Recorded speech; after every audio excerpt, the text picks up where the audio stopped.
What's up, guys? Welcome back to the channel. We're in the shop today, and I thought I would make a video in case some of y'all needed help or have never done it before. On the lift, we've got a '05 Chevy 2500. This one's the Duramax, the diesel version, which, yeah, the brakes will be a little bit bigger than your 1500s or something, but it's not that big of a deal. Basically the same concept. Basically, we're going to be doing front brakes, front rotors, and rear brakes. So thought maybe somebody needed some help knowing or whatever, and plus it was bored, so it gave me something to do. Alright, so let me get my tools up and I'll get right back with you. Alright, since this is, stock truck, these are 22mm socket, which I got my impact, and if you don't have that, then you could use a 4-way lug wrench, whatever. I have electric ratchet and 3/8 impact, which makes everything a lot faster, but you can still do it with normal old ratchet. So first thing I'm going to do, what I always do since I'm doing all 4 brakes, I'm just going to go around and take all 4 tires and wheels off.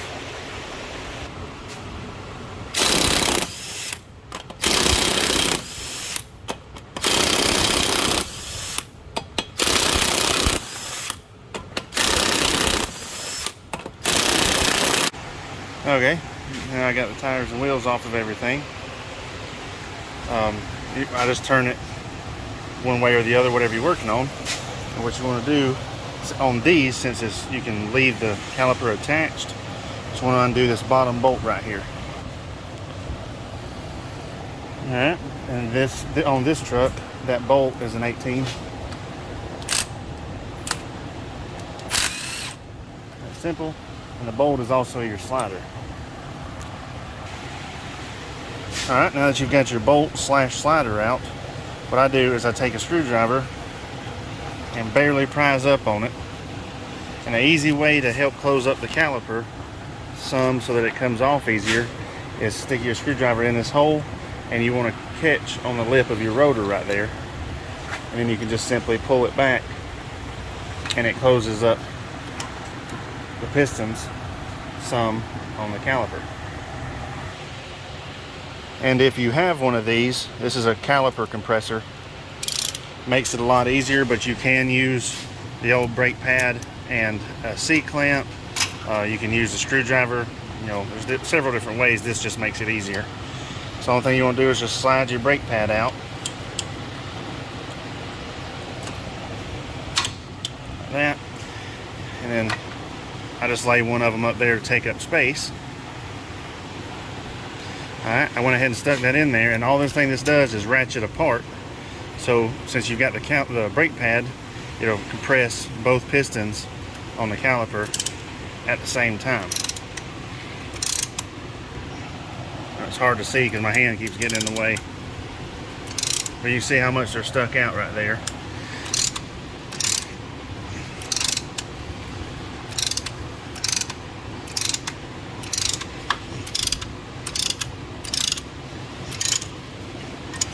Alright, see, now they're completely closed up. And then if you have one of these tools, you just got to hold the caliper, ratchet it back in, and they're closed up. And I'm waiting on the whole reason why I'm changing this. The customer wants the pads and rotors replaced, even because the rotors are warped. Pads really didn't need replaced, but the customer wants them replaced. So that's how you take the brake pads off, just like that, so they fall right out. Since we're replacing the rotors, what I do is, since this is up out of the way now, you got this bolt and that bolt. That holds your brake caliper bracket on. You remove it, and then the rotor will just come right off. See how it's just sitting on the studs? So let's remove these 2 bolts, which I believe are still 18s. Let me check and see. Nope, they're actually not. Those are going to be 21s. I think they're 21s. Hold on. Let's see. 21s or 22s. It's been a little while since I've done one of these Chevrolets. Yeah, they're 21s. I got just my wheel flip socket. I'll get a normal socket for it, but it fits on there perfect. So on these, since they're always tight and they always have Loctite on them, I put them in the 1/2" impact and back them out. And then be sure to put Loctite back on them. My Ingersoll actually wasn't strong enough to break the caliper bolts loose, caliper bracket bolts. So I went and got my new Milwaukee that's got this setting right here. That setting right there is a hammer for reverse. This thing's crazy how strong it is. It backed it right out, and the other one sitting there just wouldn't do nothing.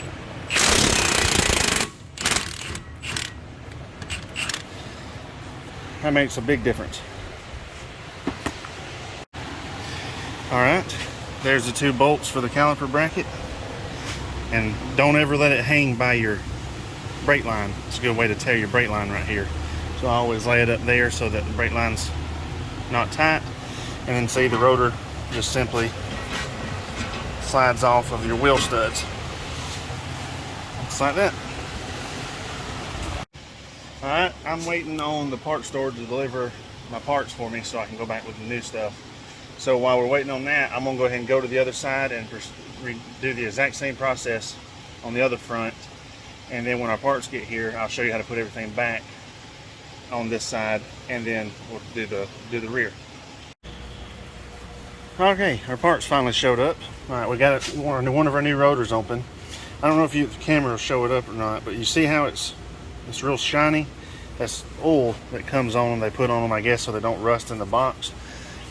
It's real slick oil, so you need to spray the surface right here of your rotor where your brake pads will be to get that oil off. I just spray it, a little bit of this on it. I'm gonna get another can, and just basically do that, and then I take a rag and wipe it and make sure I get all the oil off of the surface, front side and the back side. That's kind of showing up how shiny I'm talking about the oil and stuff is. So get all that off on both sides is your very first thing. Okay, your next step is to lay your caliper bracket. See, there's the hole, and then there's actually the part that's threaded right there.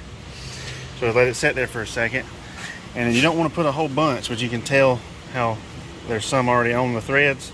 Put a little bit of Loctite on your threads on both of them, and then it's kind of a pain, but you'll have to hold up on this to get your holes lined up right there. And if for some reason it keeps trying to cross thread, let's go see how the rotor's sideways. You can take and push in the rotor and it'll square this up for you. I'll have to lay the phone down to do it, but you'll see what I'm talking about if you actually have to do them. But see how if you push that over, it squares up the brake caliper bracket, and then basically just thread your bolts in. Okay, I got them lined up. I left them loose. See how loose they are? Just so I can show you what I'm talking about when you push in this rotor. See, it squares up the bracket and everything too. So that might be something that'll help you. And then I gotta take my gun off of the impact. You don't want to try to break these things off, but make sure they're good and tight. Make sure you didn't forget. Make sure you put Loctite on them.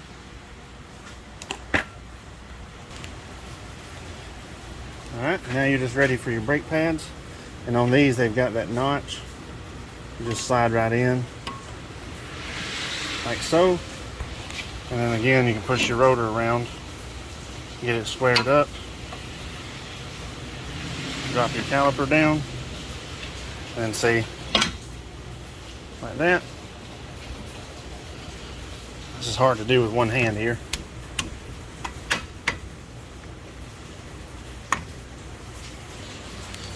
Alright, got it down. Got the new brake pads on, new rotor.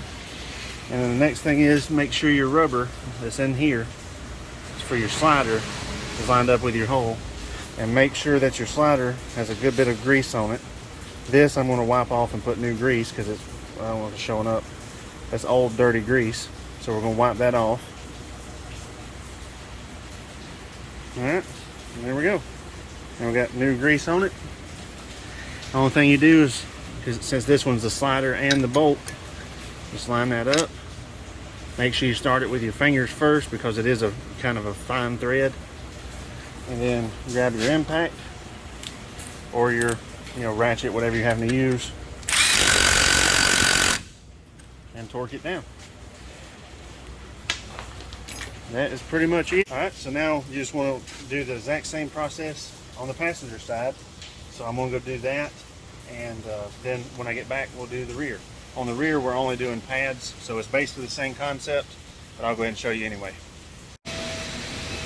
Alright, we got our back brakes.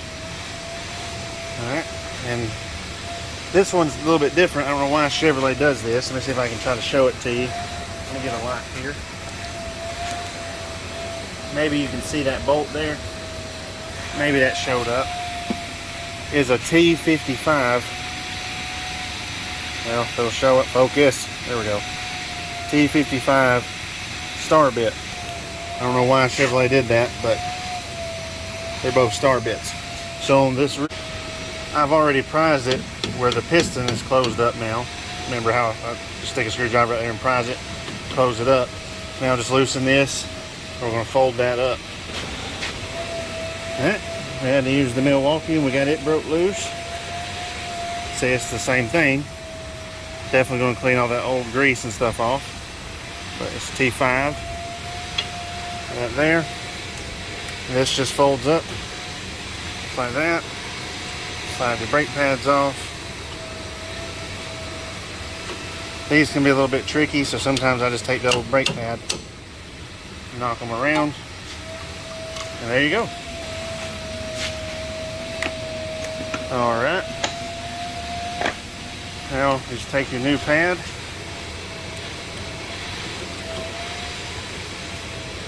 Get it slid in there. Like so. And then you get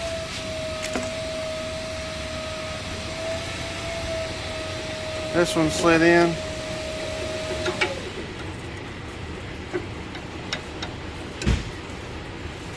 That. There you go. One thing I did forget to mention is there's an inner and outer pad. You can see how this one has two squill tabs. This one only has one. The two squill tabs go on the outside. There and there. And this one goes on the inside, and you put the squill tab at the bottom, because if there's a squill tab up here, it hits the brake caliper bracket.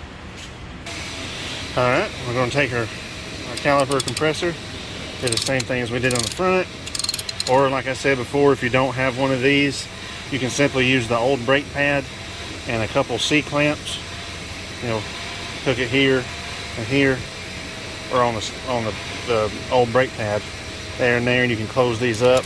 But if you do have one of these or whatever, it makes it so much easier.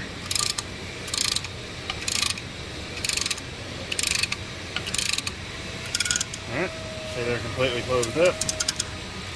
And you just break this loose. Like that. The only thing you gotta do is fold the brake caliper down. Make sure you line, see if I can get my camera to focus, that little piece of rubber up. And then, of course, make sure you clean this off. Like so. And clean all new grease. And then you're basically just going to do the same thing as the front. Thread it in there. Start it with your hand. And you don't want to strip it out, but tighten it just like you did the front. I've got this gun turned down. Alright, that's it. I'm going to do the same thing to the other side. And yeah, that's how you change the brakes and rotors on pretty much most Chevrolets. This one's an 05 model, but I mean, there's really no difference in pretty much any Chevrolet you do. Fords, as far as trucks now, some cars and other things have twist calipers and that kind of stuff. I haven't had one of them in here in a while, so I haven't really made a video on those.